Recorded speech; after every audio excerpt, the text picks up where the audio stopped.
Okay, well, it's 7:30, and I want to welcome everybody to the 2022 Head of the Hooch Coaches and Coxswains meeting. Appreciate everybody being on time. Let's see if we can get, there we go. So again, first, I want to thank everybody for attending this year's event. And also want to take the time to thank our sponsors that you see up here who we couldn't do this regatta without. Of special importance this year, the Tennessee Valley Authority, or TVA, has become our title sponsor. So this will be the first year that the Hooch has a title sponsor, and for the next couple of years will be known as the TVA Head of the Hooch. So for the event this year, our registration is up and getting to, I'll say, pre-COVID levels. We have 1,223 boats on Saturday and 849 on Sunday. It's a really full schedule, and we're going to need everybody's cooperation to make sure we can run everything smoothly on time. So I ask that you please pay attention to a lot of the instructions around how to move around the venue and on the dock, and hopefully we can make this pleasurable event for everybody. Please do note one change. The start times for Saturday are 1 hour later than they were last year. So this year's the first event will be at 9:50. Last year it was at 8:50. So that is one big change that we made this year. We moved everything on Saturday back 1 hour. And here is just an overview of the venue just to get us started. For those that have been here, not much has changed. For those that are new, most people enter the venue down Chestnut Street over here and come through our vendor mall. Things you need to be aware of is that where the Chattanooga pier is over here, you can see that the registration tent is over here at C. Right at the corner of the big green area, if you can remember that. Across the street is our volunteer area. And then down at the bottom of the hill, the other location that's kind of key to everybody is our race operations tent, which is really just at the foot of the launch dock. We'll be going into a lot of this in more detail as we go through the presentation. So let's start from the beginning. For those that are coming with buses, we'll be looking for you to come down Broad Street, and all these directions are on our website if you want to get more detail. The bus drop-off area is kind of right in front of the Tennessee Aquarium, right in front of that parking lot where that green area is, or you can make a left turn here. The bus is on Chestnut and then drop off on the right side of the street just after they make that left turn. So for those who come by buses, those are where the designated drop-off areas will be. Like I say, we would highly recommend that anybody driving the trailers, please go to our website, depending on where you're coming from, and get the directions coming in. We advise you not to necessarily follow what might be on one of your apps because they might not give you the best way of coming in, especially if you're towing a trailer. So please visit the website, get the directions that we put out there specifically with respect to the trailer and the best way to trailer your boats into the site. When you do enter the site, the trucks can come in, but we ask the trucks to drop the trailer and then leave immediately. Anybody that's car topping in, we'll give you about 30 minutes in the venue to get everything unloaded, mostly on Thursday and a little bit on Thursday and Friday. Saturday and Sunday, there will not be access for car toppers to come in or for boat trailers to come in. They really need to be in place by Friday evening. Okay, there, as we have boat trees on the venue to kind of help you store your boats while you're in town. We do highly recommend that you keep as many as you can on your trailer. We probably don't have enough boat trees to cover everybody's boats, but it is there to try to help make life a little bit easier for everybody.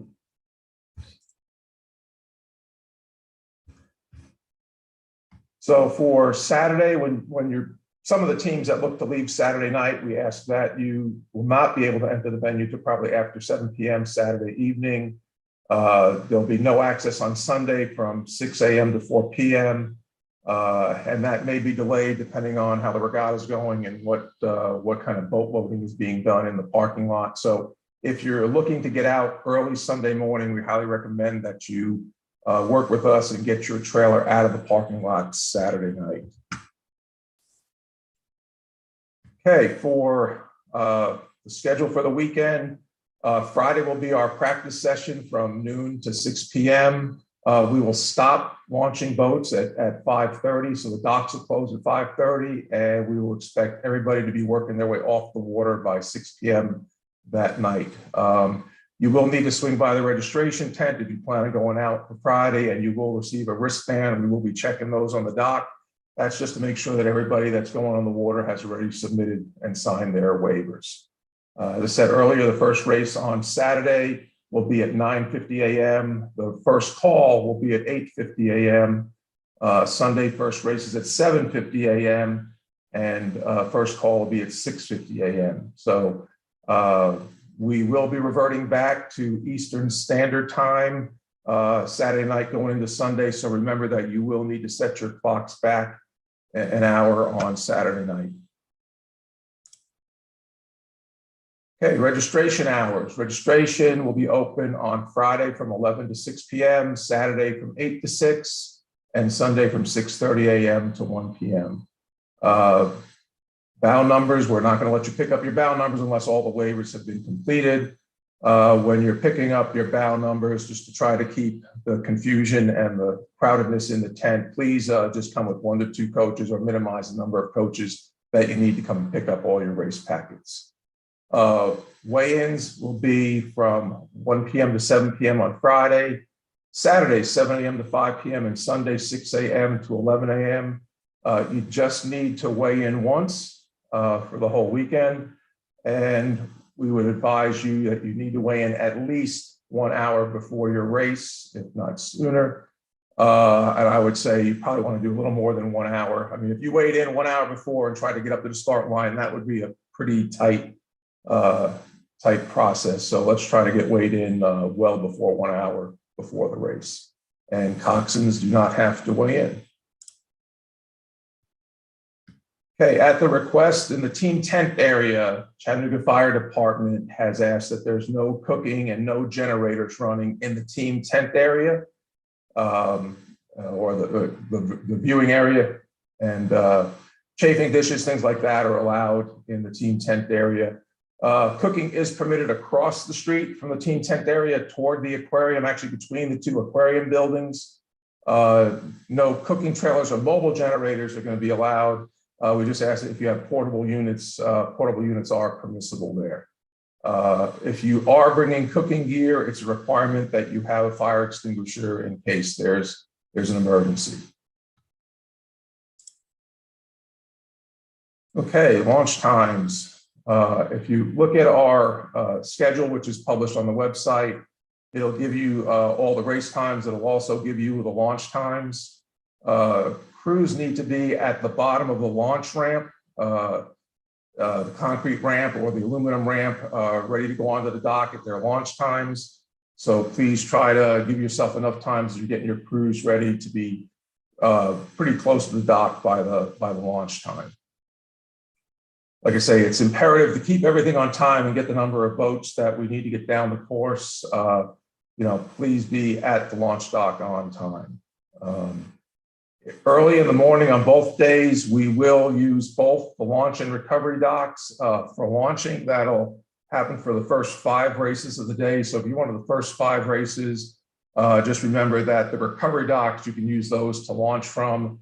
After the first 5 races are out, we will then close the recovery docks to launching, and they will strictly be recovery docks. And as I mentioned, if you go to our website, pick up the final schedule, you can see all the call times and launch times will be there. We'll have copies of that also at the registration tent. And then you can follow us at Head of the Hooch, and we'll be blasting out updates on when each event is being called or called to launch. And please remember that, keep in mind, it takes 45 to 60 minutes to row from the launch dock up into the staging area at the start line. So we ask all the boats to get up there at least 10 minutes before the scheduled start time. So again, make sure you give yourselves plenty of time to get to the start line, since you will be rowing up against the current. Hopefully will not be a significant current this weekend, but nonetheless, it will be against the current. So it may take longer than you might anticipate if you currently row on a body of water that doesn't have current. We'll call the races only once over the loudspeakers, and like I said, we also will be putting them out on our Twitter account, I believe. So there are loudspeakers in the area. Understand that we're limited in where we can put the speakers due to everyone downtown. So if you're at the extremes of the venue, it's a possibility that you may not be able to hear the speakers. So again, we ask you to try to follow along on the Twitter account as well.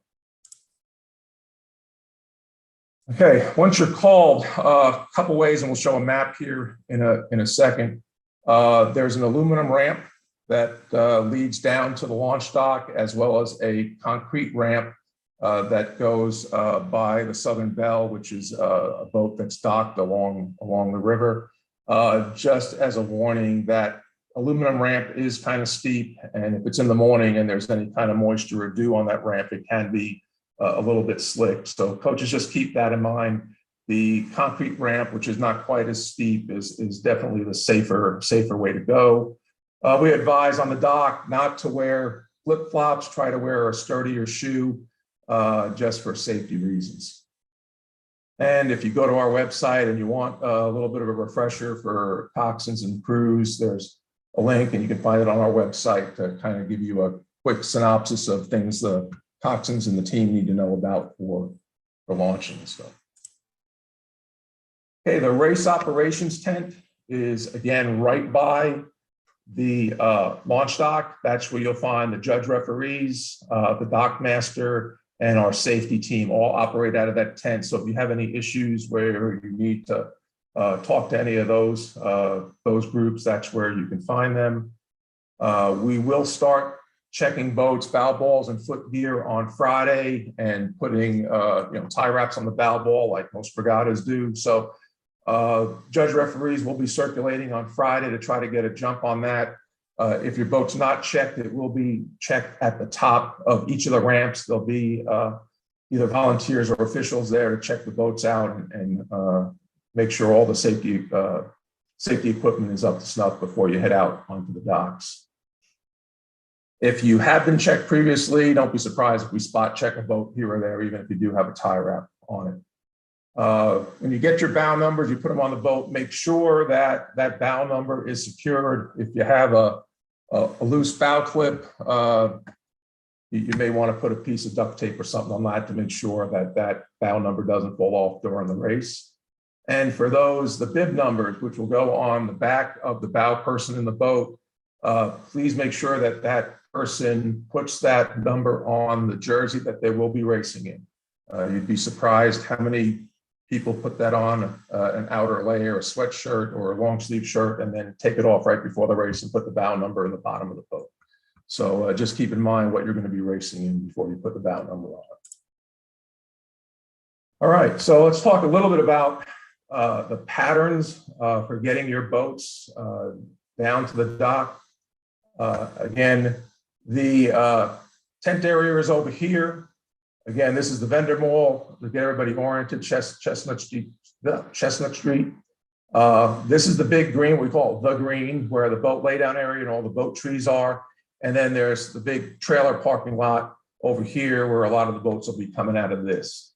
One thing I want to caution everybody about now, and I'll probably do it 10 times during the presentation, as you're moving either to the dock or away from the dock, avoid at any point getting caught perpendicular to the street.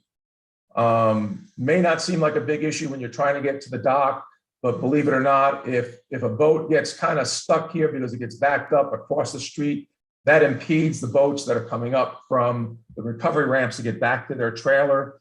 And we have had instances where that literally has backed everything up out on the water. So before you make a move to cross the street, whether that's to head down to one of the docks or cross the street in your way back, Try to time that. We'll have folks there to help you. Let's not get caught perpendicular to the main road here, which is Riverside Drive, because that can wreak havoc on the whole traffic pattern for here. So if we follow the red arrows here, whether you're coming out from the boat laydown areas, there will be some trailers up further east on Riverside Drive, or the parking areas here. You're going to make your way to one of the two ramps. Right here next to what we call the pier is that steep aluminum ramp that you can use to come down and enter into the pattern to go out onto the launch dock. Like I say, the safer way is to come down this way toward what's called the Oljati Bridge, or the big bridge that'll be off to your left. And right underneath there is this very long, not as sloped concrete ramp that leads down. It'll go right by the complex here for the Southern Bell, the paddle wheeler that goes out. And you'll come down this concrete ramp, then you'll loop. We have a little loop here that you'll do to get you lined up, bow first, going out on the dock. If you're coming down the aluminum ramp here, we'll merge you together right here, get everybody out onto the dock. You'll see there's a little side bar here, or side ramp here. This is where your helpers are going to do, or your assistants to bring, if you're bringing oars down to the dock or bringing shoes and stuff back onto the dock, we'll be using the main ramp to have the boats come down. We'll be using the side ramp to have the folks that are bringing oars down or bringing shoes back up from the dock to use this side ramp, so we don't mess with the traffic flow coming down the main ramp.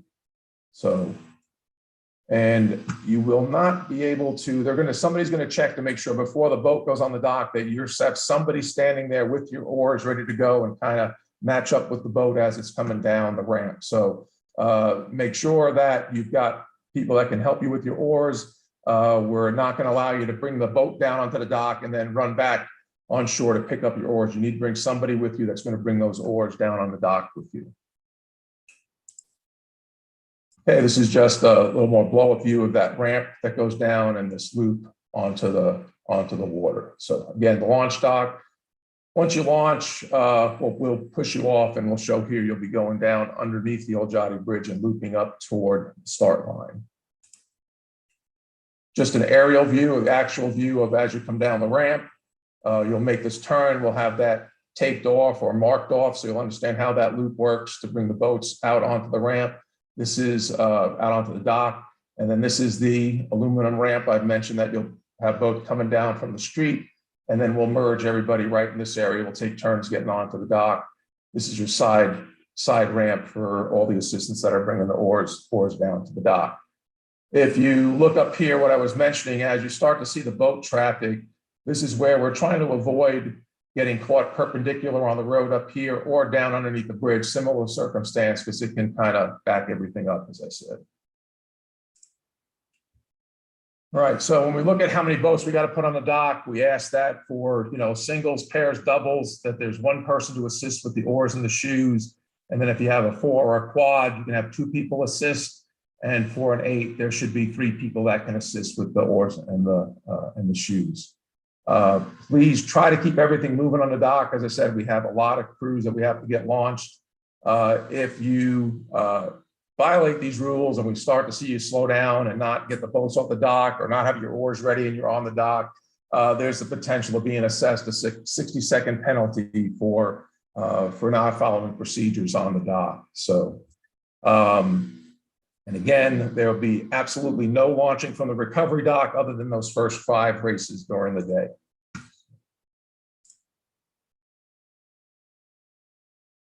And so again, don't leave your shoes or attire on the dock. Make sure your assistants or helpers pick all that up and get it off the dock. We don't want you to be doing repairs on the dock. Make sure your equipment is ready to go. Tie in once you leave the dock. Let's not spend a lot of time getting tied in. You can push off the dock, and then once you kind of drift the 100 meters or so downriver, you can get tied in underneath the bridge. We will try to adhere to no launching. If you're within 45 minutes of the scheduled start time of your race, we may not let you launch.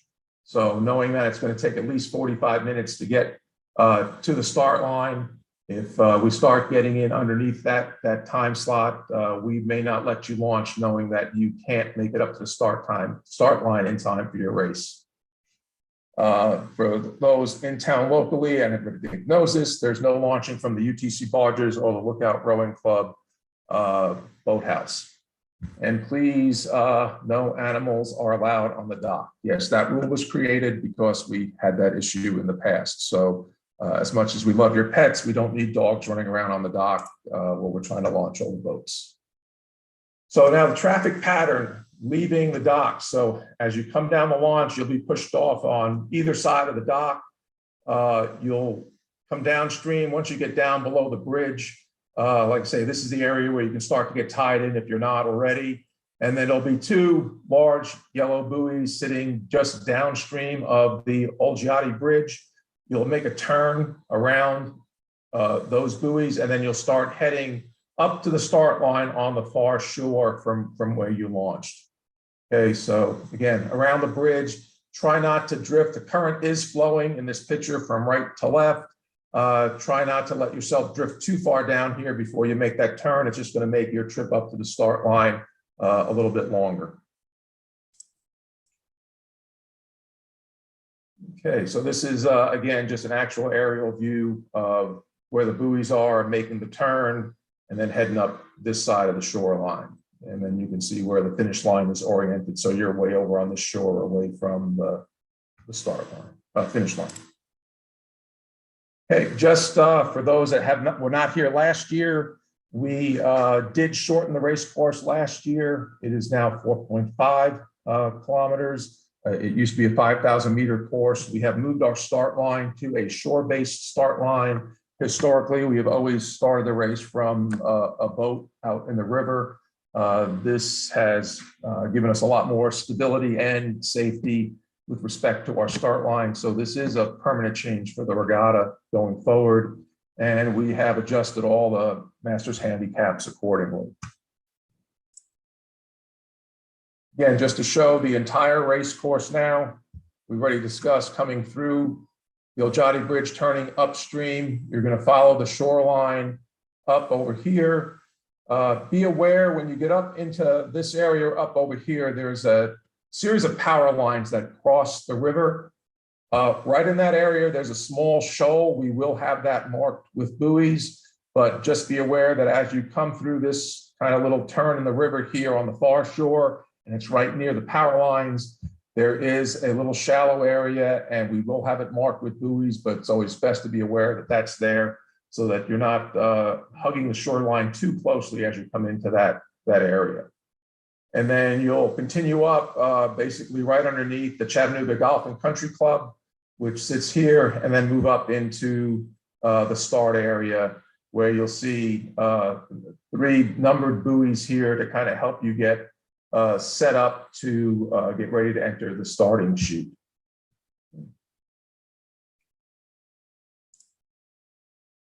Okay, just so you're aware, for your safety on the course, there are judge referees spaced out all along the race course. If there is an emergency in your boat, if you have any equipment issues or you have a medical emergency, please try to flag down one of the judge referees. They're going to be kind of your first responders on the water. We do have EMTs on the water that will be there to assist you. Like I say, the judge referees are going to be able to recognize that the boat is in distress for one reason or another. So please try to flag down a judge referee, and then they can be in contact with us, and we can get, if we need to get any kind of medical help to a boat, we can get EMTs to you. We have EMTs located at the start line, at the finish line, and then we have 2 fire boats on the water, and all the firefighters on those boats that are helping us from a safety perspective are all EMTs as well. So we do have plenty of medical professionals on the water or first responders to kind of help with any situation that might arise. Okay, let's talk about the staging area that I just mentioned a little bit ago. As you come up past the Chattanooga Golf and Country Club, which is pretty much a landmark that you can't miss, you'll start to see 3 buoys. They're labeled 1, 2, and 3. This is where you'll come up and the judge referees may say, hey, stop around 1 if you're in race number 7, you know. So listen to the judge referees as you come up into this area. They may be trying to gather a specific race around one buoy, and then they'll try to move it down to buoy number 2 and then eventually buoy number 3. And at buoy number 3, really critical here, once you're passing buoy 3, you need to be ready to row. Okay, they're going to have you cross the river. And then as you cross the river, the current's going to start to push you toward the start line. So just be aware of that. But when you get up to number 3, this is the point where if you have any outer layers that you want to take off, you want to get a little bit more water on board and hydrate, that's the time to do it. Once we push you past that number 3 triangular buoy that sits out there, there is no time to stop and take a layer off or grab a bottle of water. You're really getting lined up to start coming into the starting chute. Okay. At this point, the judge referees will be guiding you. So listen very carefully to the judge referees. As you start making that crossing the river, plan on crossing straight across the river, then making another 90-degree turn to come down and start heading toward 2 big yellow buoys down here that'll mark the entrance to the starting chute. Once you start getting in the chute, you should be building up to race pace at that point. Please do not stop rowing in the chute and do not pass anybody in front of you while you're in the chute. So those are pretty standard instructions for any head race. Start building up pressure. Don't stop rowing in the chute and do not pass anybody while you're in the chute. At the start line, be at full pace, go through the start line. We will not be using a horn or any indicator to let you know that you have crossed the start line. There'll be 2 big buoys there that you'll pass that mark the start line. As long as you're at full speed as you go through them, you'll be all set. Like I say, don't expect to hear any kind of air horn or anybody yell mark. That'll all be being taken care of in the start line tent, which is sitting on the shoreline. So here's a aerial view from last year of what this looks like. Again, here's roughly where the yellow buoys are going to be that are going to help you kind of get together with the judge referees to get you organized. When you get up here to number 3, we're going to ask you to go straight across the river, make that turn along the shoreline here, and then your starting chute is going to be marked with yellow buoys as you see here. And then the start line, you can barely see the 2 actual large yellow buoys that mark the start line. Starting tent sits right up here. You can see there's this big red crane there. Believe it or not, I think the company that has loaned us this area where the crane was there last year, that red crane may or may not be there this year. So I apologize. That thought that red crane would be a nice landmark to see where the start line was. But there's possibility that they may get that out of our way this year. So there may not be that red crane there. And then my understanding is there probably will not be a barge right at the start line this year. I can't swear to that yet, but the plan is that there will not be a barge there this year. So you can see these kind of pillars here will be the start line area, and there'll be big signs up here on the shoreline that that's the start line. So you'll be able to clearly recognize it over here as you're rowing up this side of the river. And that's what, if the barge is not there, that's what that yellow start sign is not painted on there, but that's where the start line will be when you see these pillars here that are part of the port operation there. So that's where the start line will be, is right above here is where the start line tent will be set up for you to see. All right, so now as you see the start line be coming up here, the entire course. Once you're on the course, you'll have orange buoys off of your starboard side. You'll keep them off your starboard side as you come around, and it's fairly straight first, I'll say 1,000 meters or so, and then you're going to come through a large sweeping bend in the river. And then as you come through here, you'll be entering, this is called McClellan Island, or we'll just call it the island. And the island itself will kind of mark the inside of the lane there. And you'll be coming through 3 bridges as you come into the finish line area. You'll be going through what I call the second arch of each bridge. So the first arch would be from the shoreline to the first bridge abutment, and then there'll be between the first bridge abutment and the second bridge abutment, is that second arch of the bridge, and you'll come through that. You'll come through the second arch of the Walnut Street Bridge. This is the pedestrian bridge. And then finally, the second arch of the Market Street Bridge here before you enter this final couple 100 to 300 meters before you hit the finish line here.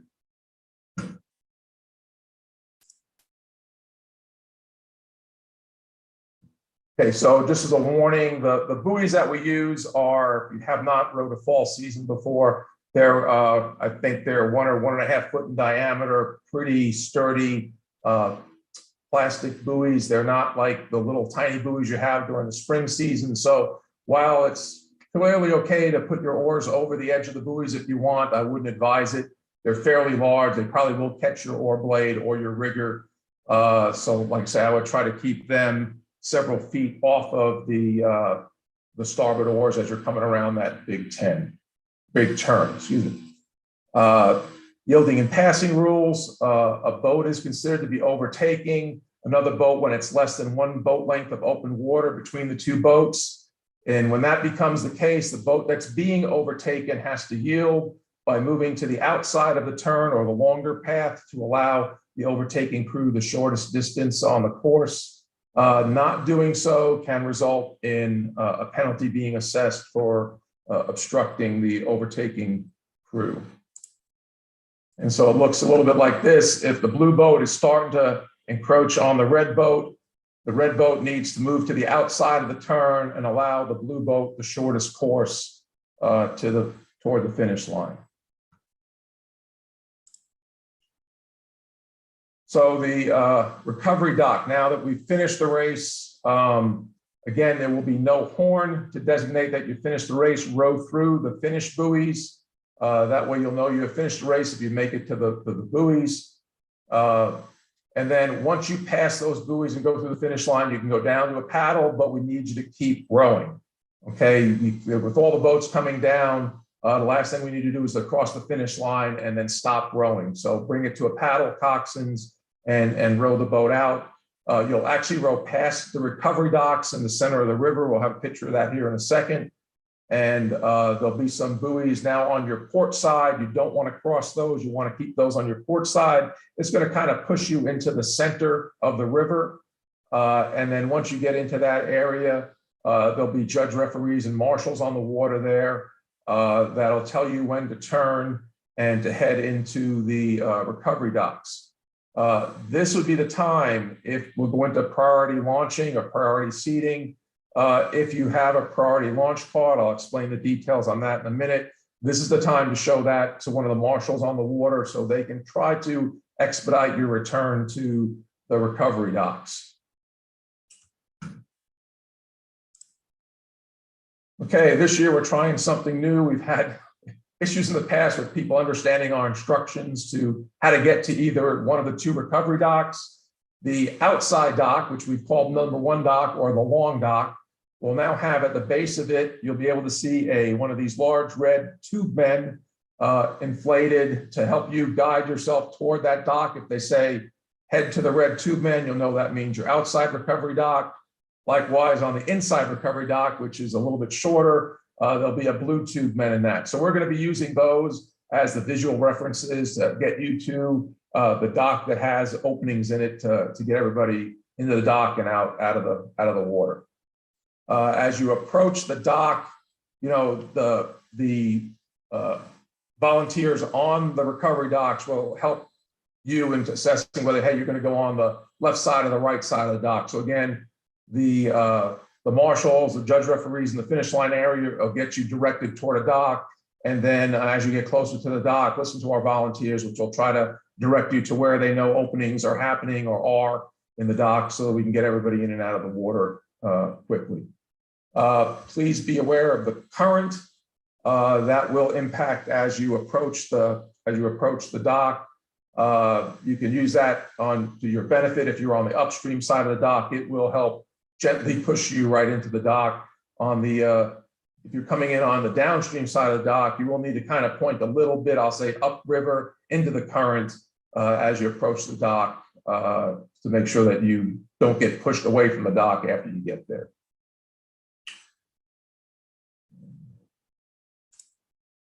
Okay, and again, same as on the launch docks, bring assistance down to try to help you pick up your oars, bring the shoes down, get you all turned around on the dock.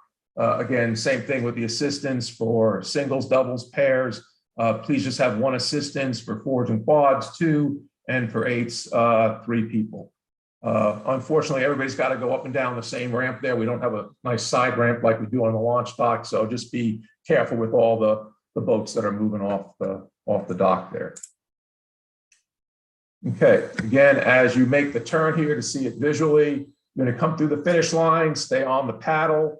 You'll pass these series of buoys here, and then the judge referees will instruct you to turn up here before you get to the bridge. We're going to try to get everybody turned before the bridge. Start you down here, and this is when they'll tell you to line up on one of the tube men, which will be sitting on the shore up here, and then bring you into the dock. Again, notice that the current is coming this way. So if you come in on this side, just getting yourself parallel to the dock, the current will probably assist you in getting to the dock. If you're coming on this side, you might have to have a little bit of headway and point up into the dock until somebody on the dock can grab your oars and pull you into the dock. I think we just went through all this. So we'll skip right through that slide. That's everything I just said about approaching the recovery dock. A little bit closer up of the recovery docks. Okay, and again, just at the end of the day, once the last races have launched, we will turn the launch dock into a recovery dock. So that'll be like the only exception near the end of each day. Once we are no longer launching any boats for upcoming races, just be aware that the judge referees may give you the opportunity to go over to the launch dock for recovery so we can quickly get people off the water near the end of the day. Once you hit the dock volunteers will help move you up the dock as far up as they can bring you. So please listen to their instructions. And then, just like getting on the water, let's be very efficient at getting off the water. Keep moving so we don't back anything up. Take all your belongings with you. Again, lots of boats moving around. Watch for all the boat traffic, particularly as you kind of come off the dock. There are two ramps that boats are coming off of. So just be conscious of that fact. And we have all kinds of volunteers out there trying to help you. And then once you get off the dock, we're going to direct you to go up, we call the grass ramp, which you're going to walk up the hill, which is adjacent to the team tent area. And please make sure that one of our volunteers grabs your bound number on your way off the dock. And again here, so now as you exit the dock, here's the 2 docks. Like I said, you'll merge and come up. Most of the boats will come up this grass ramp here or grass hill here next to the team tents. And then you'll turn out on the road here and head back to wherever your trailer is, or if your boats are stored up on the green, you'll head this way.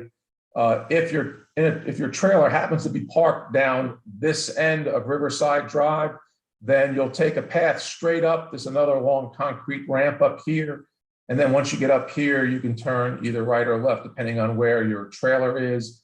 We will not, anybody that comes up the grass ramp, we are not going to let you turn this way. So please know where your trailer is or where your boats are stored. You come up this ramp, you're going to have to make a right turn to head down the road. And like I say, let's try to, like I mentioned already 3 or 4 times, let's try not to get caught perpendicular in the road where we're blocking other boats that are trying to get out there to launch. And I think we just covered that. The 2 ramps, same thing. 2 opportunities. Only use concrete ramp if your trailer is down the east end of Riverside Drive. Okay, again, returning to your trailers as you start to turn in and out of the parking lots here.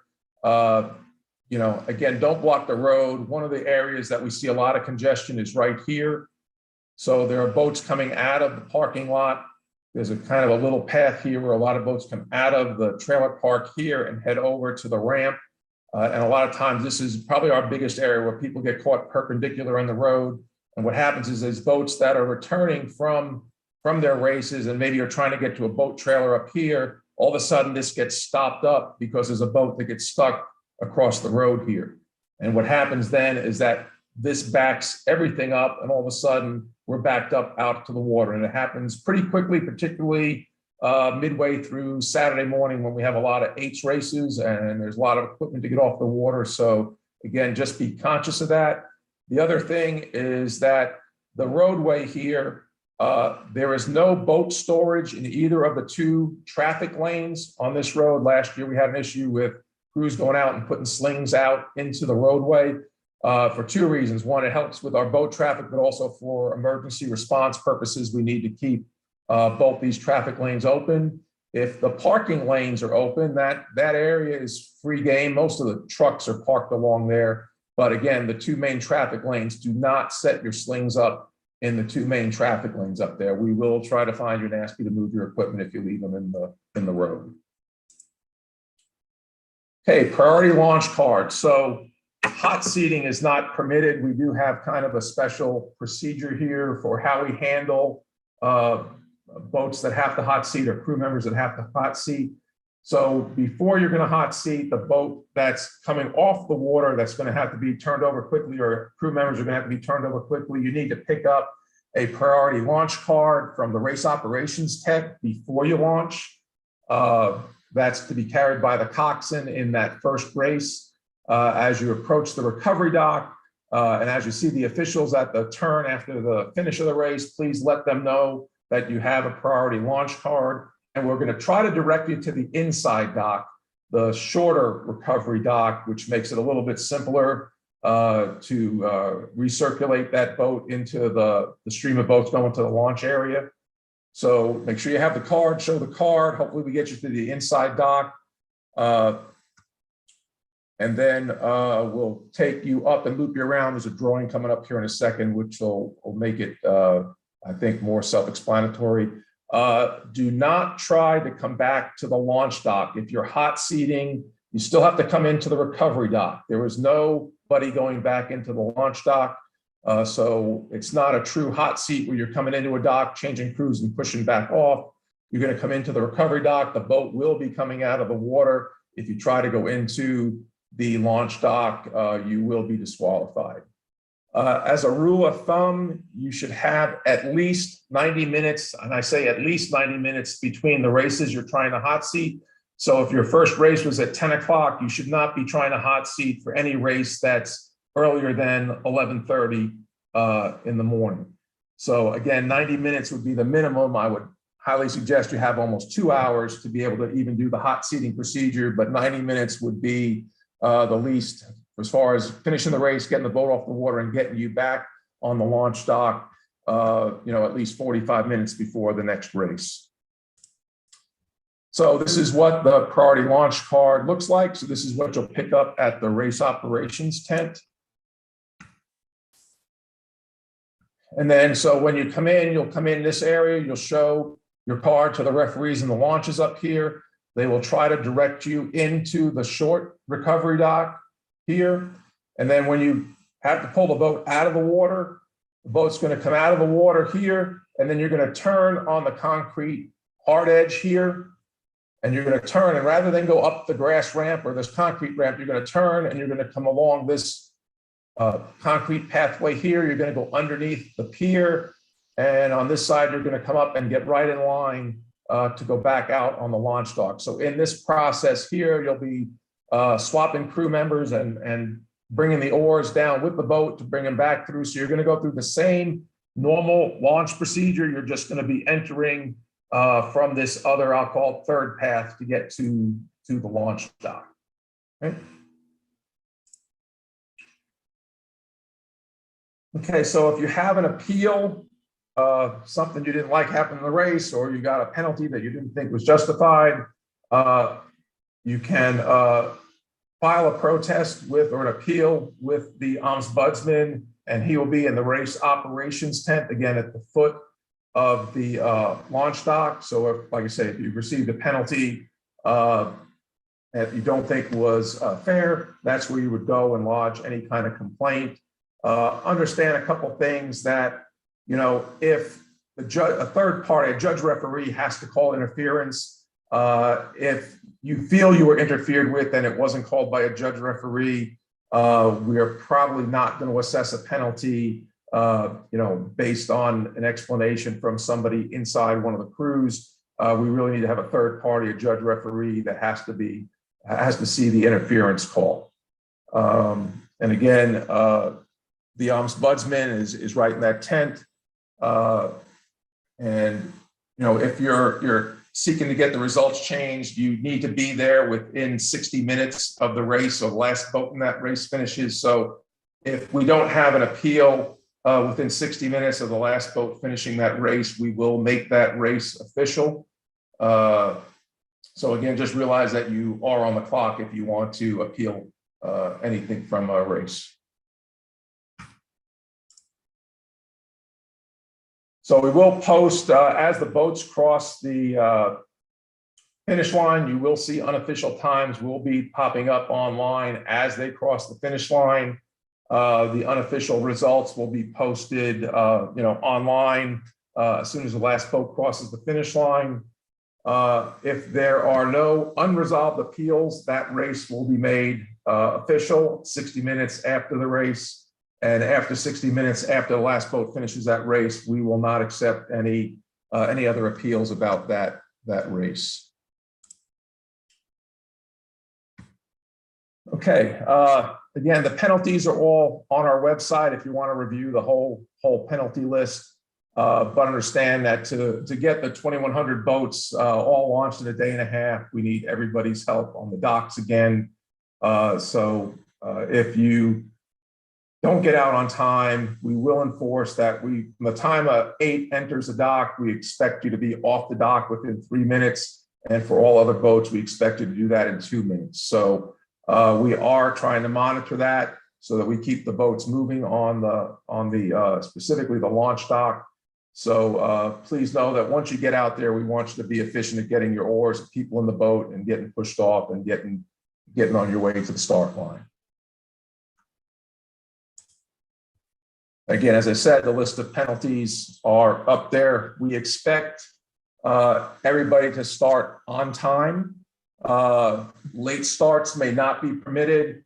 So if you arrive late, and I say late, that means that your entire race has already gone through the start line and you show up looking to race, there is a possibility that we will not let you race. That's going to be strictly up to the judge referee in that area, based on safety primarily. If you're a small boat or I'll say a slower boat by size, and you show up in the middle of the varsity H race, we're not going to send a double down in the middle of that race. It's just not a safe thing to do. So just understand that if you're not up at the start at the expected start time, that there's a possibility that you may not get to race. And one of our options is, if we get you up there and we say it's not safe for you to race, we will send you down, I'll say the middle of the channel. We'll alert all the judge referees that you'll be coming down the middle of the channel, and we'll guide you back into the recovery docks if that's the case. Hey, medals and trophies. We have a series of events that are sponsored. So some of our events have sponsors trophies. So you kind of check in our awards tent to see which events have sponsors. Medals will be awarded to first, second, and third, and those can be picked up in the awards tent, which is in the registration tent area as well. We ask again that you kind of only send one representative in to pick up awards. Please don't send the entire 8 in to get their medals. Again, just that those tents can get pretty congested. So send one representative in to pick up any medals or trophies for your team. Okay, let's talk a little bit about weather. Right now, the temperatures look pretty favorable for the weekend. It looks like we're going to be in the low 50s in the morning and probably mid 70s during the day. If it's cold in the morning, wear multiple thin layers, try to stay warm. Doesn't look like their chances of rain are very slight, like in the 20% range. So we're not expecting any rain right now, knock on wood. But again, if you do bring some, rain gear, if you have to go out on the boat, if we are experiencing any rain. And again, as I mentioned earlier, make sure that your bow rower puts their bib number on the shirt that they will be racing in. Dehydration. Make sure, coaches, coxswains, I can't emphasize enough the importance of hydration for your athletes. Probably the biggest thing that we deal with is dehydration issues of the athletes. Please make sure that they are hydrating regardless of what the temperature is. Please make sure they're drinking plenty of water. I would say over half of the medical things that we deal with have to do with dehydration. You wouldn't believe how many athletes, when we pull, they're feeling faint, passing out, and we ask them, when was the last time you had a drink? And they'll say, oh, I had something last night. So again, just remind your crews to please stay hydrated. Wind obviously can be an issue for us racing. There may be slightly high winds creating some choppy water in the afternoons. Right now, the forecast is for a slight breeze in the morning, but getting up to probably 12 to 14 miles an hour in the afternoon. That should be manageable, but it will be possibly a little bit choppy out there. So I always recommend to bring a small bailing device and a couple sponges in the boat, just in case you get a little bit of water in the boat. You want to get that out before you start racing. The current, I haven't got a report on the current yet, but TVA is working with us as they have in the past to try to keep the current down. I'm not anticipating any significant current this weekend. We haven't had much rain in the area for several months, so I don't think there's going to be any problem with keeping the current down. So I think our biggest factor here is probably going to be the slight breeze in the afternoon that we have to deal with. Okay, we talked about the current. I'm hoping that day, for those that keep track, that the request is to keep the current below 15,000 cubic feet per second. And that would be extremely nice if they can keep it that low for us. That would match, kind of, for those that were here last year, that would match the current flow that we saw last year going to Regatta. Okay, a couple last minute reminders. Hey, this is your Regatta. We need your cooperation to make it another fun year, safe and enjoyable for everybody. As I've stated, we've got a very busy schedule. Be ready to launch at your scheduled launch times. Have your oars ready to go at the launch dock. Have your crew ready to go. Let's not waste time on the docks. Keep everything moving. Don't risk missing your race by rowing pairs or fours up to the start line. It is going to take you at least 45 minutes to get up to the start. So I would say, once you get your crews out there and get it going, row with everybody in the boat to get up to the start line, so you're not jeopardizing missing the start. And again, if you go to our website, there is an instruction sheet for coxswains to kind of highlight some of the reminders from this meeting. A special event, or board will be here again this year. They'll be demonstrating their product during the practice session on Friday. So if you're interested, please check them out at their tent. They'll be kind of right near the volunteer tent, and we'll have hopefully their equipment and stuff for folks to try out. That was a big success last year, and they've come back this year. Don't forget, we do have a virtual Hooch on November 19th. We've got 56 event open to singles and doubles. That will be done on the Time Team platform, who handles Crash B sprints. We do have separate races for para athletes, and the race distance will be the same as the Hooch race distance, 4,500 meters. We will award medals to the winners. We do have some commemorative pins for that, and we will have a drawing of all the competitors. One will be awarded a Concept 2 Model D erg through a random drawing. So if you enter, you'll have your name put in the hat for that Model D erg. And then Easygoing Rowing and Insidious Remax will randomly select 4 singles events and 2 doubles events, and they will be awarding seat pads as well. The net proceeds from that virtual event will go to clubs down in Florida that were impacted by Hurricane Ian. So again, if you do that, know that any of our proceeds from that event are going to go to help the clubs that were hurt by the hurricane here last month or the month before last. And that registration is open until November 11th. Again, I want to thank everybody for coming. And again, thank TBA for coming on board as our title sponsor. And if you get a chance, thank any of the sponsors, because we couldn't do it without them. A lot of the equipment, food is all, I'll say, donated by a lot of these sponsors. So it helps us keep our costs to you down. So again, thank any of the sponsors if you see them around on the venue. With that, we've got a couple of our folks are on the call as well. I assume they were probably answering some of the questions while we were going, but first I'm going to open it up and ask anybody on our team if they need to make any comments, anything that I missed before we see if there's any other questions out there. So anybody on the Hooch team want to say something? Mike, this is William on the launch docks. Any crews, any boats that are coming in, just make certain that the bows are first. I don't want crews coming down stern first, as we then have to rotate the boats around and it will hold up things. So we really want to make certain that the boats that come down to launch are bow first and that the cox is actually leading at the bow. Great. Thanks, William. Anybody else have anything?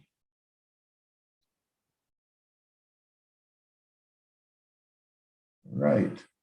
And Chris or Bryce, any questions that you're receiving over the YouTube? And again, this is being recorded and it will be on our YouTube channel for any of your coxswains that may not have been able to make this meeting this evening. They should be able to replay this as well.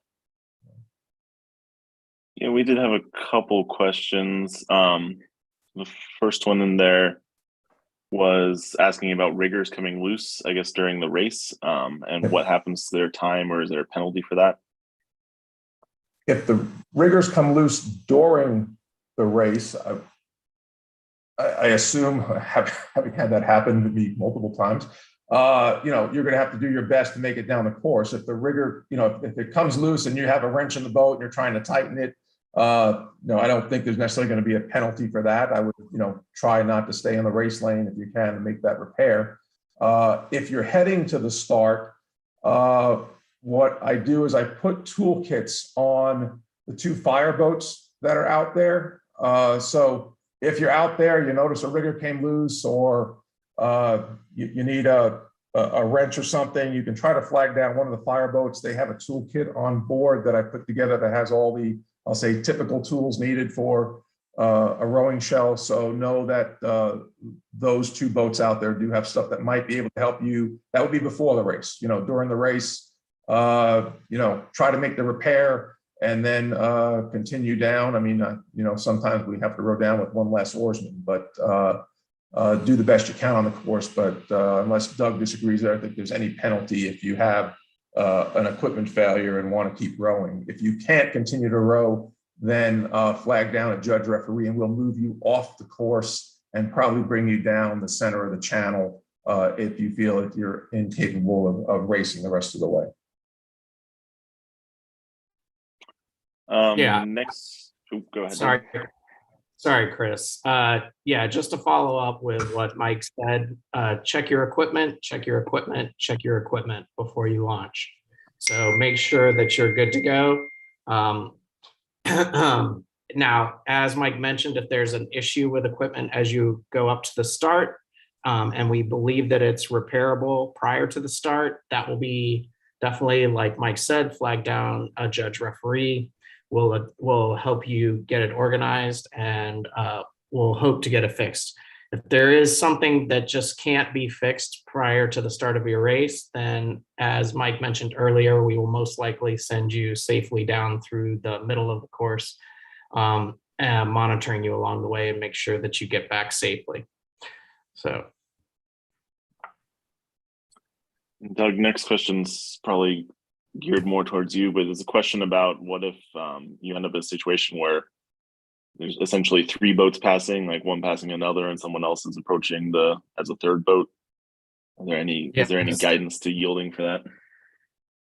Yeah, obviously follow the two boat rule. So obviously if the third boat is competing with another boat, the traffic violation, which is the penalty that will be used to enforce it. We look at these situations in a 2-boat scenario. So the judge referees on the water are trained to take a look at those boats. So if it's A, B, and C, we'll be looking at A and B, B and C, and A and C. So we'll look at the entire situation and assess. If you feel that there was, an issue and that a particular person didn't yield to you, as mentioned before, you can bring that issue back to the ombudsman and file an appeal. Then regarding buoys, there was a question about the spacing of buoys, if there's a particular increment that they're in, and if there are any distance markings along the course beyond the landmarks that are roughly 1,500, 2,000 meters. Yeah, the buoys, I wish I could sit here and say they're spaced exactly the same apart, but they're pretty close, but they're probably close to, I'm going to say at least 100 meters apart from one buoy to the next, might be even a little bit more than that in some areas. But as you come into the last 2,000 meters of the course, there will be triangular markers along the shoreline showing 2,000 meters to go, 1,500 meters to go, 1,000 meters to go, and 500 meters to go. So there are some additional markings as you enter in the last 2,000 meters of the course at 500 meter space. And then for launching how far out from your race you can launch, sounds like our website has 30 minutes in the rules and we're saying 45 in this and elsewhere. My recollection is 45 has been what it traditionally has been, but do we have clarity on which one that is? Yeah, we're looking for 45 minutes. If we have 30 minutes somewhere on the website, we need to get that corrected. Typically, if you launch 30 minutes before the race, it's going to be really tight for you to make that turn around the bridge and then haul the way up into not just the start line, but you're going a couple hundred meters past the start line before you make the turn into the chute. So I would advise that we go with 45 minutes. Before race time, we want to get your launch. And then finally, there's a couple questions about public water sources on the venue. I believe there's a hose hookup. Yeah. What is? Yeah, there is. I think at the top of that aluminum ramp, so kind of right near the pier, there should be I'll call it a fountain there where you can refill water bottles and stuff like that. And I think that if you go toward the Tennessee Aquarium, there is a restroom kind of in that corner of Riverside Drive and Chestnut Street, and I believe they have potable water in that restroom as well. So those are certainly two areas where you can get water. I'll say out of spigot. And that is, I believe, everything we had for questions. All right. Okay. Well, if that's it, I again thank everybody for attending the meeting and wish you safe travels to Chattanooga. And I'm sure we'll start seeing some of you show up on Thursday. And if you have any questions at all during the regatta, please just flag down one of the people on our committee. We're all wearing name tags with the Hooch logo. So hopefully you can find us. And if that person can't answer your questions, they will make sure they find somebody that can answer it for you. So again, thanks everybody for attending, and we look forward to some great racing this weekend.